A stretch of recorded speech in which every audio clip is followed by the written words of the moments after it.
കോഴിക്കോട് വടകര അധ്യാപികമാർ പ്രതികളായ MDMA പണമിടപാട് കേസിൽ അന്വേഷണം ഊർജിതമാക്കി പ്രത്യേക അന്വേഷണ സംഘം. അധ്യാപികമാരുമായി ലക്ഷങ്ങളുടെ പണമിടപാട് നടത്തിയവരെയാണ് ആദ്യം പിടികൂടുക.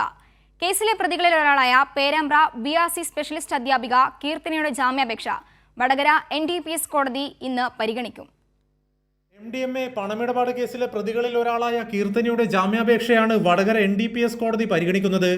സാമ്പത്തിക ഇടപാടുകൾ നടത്തിയ കീർത്തന, കാവ്യ, നീഷ്മ എന്നിവരുടെ ബാങ്ക് അക്കൗണ്ട് ഡീറ്റെയിൽസുകളും ഫോൺ കോളുകളുടെയും വിവരശേഖരണം ആരംഭിച്ചു.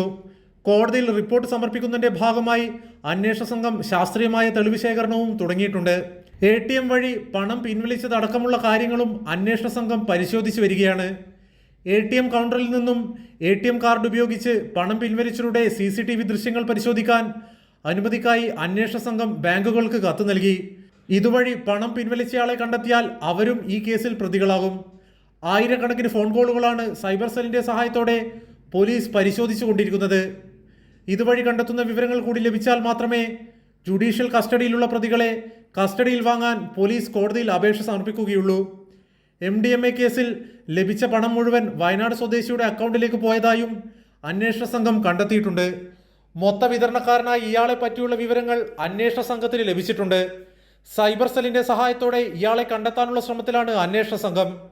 കൈരളി ന്യൂസ്, കോഴിക്കോട്.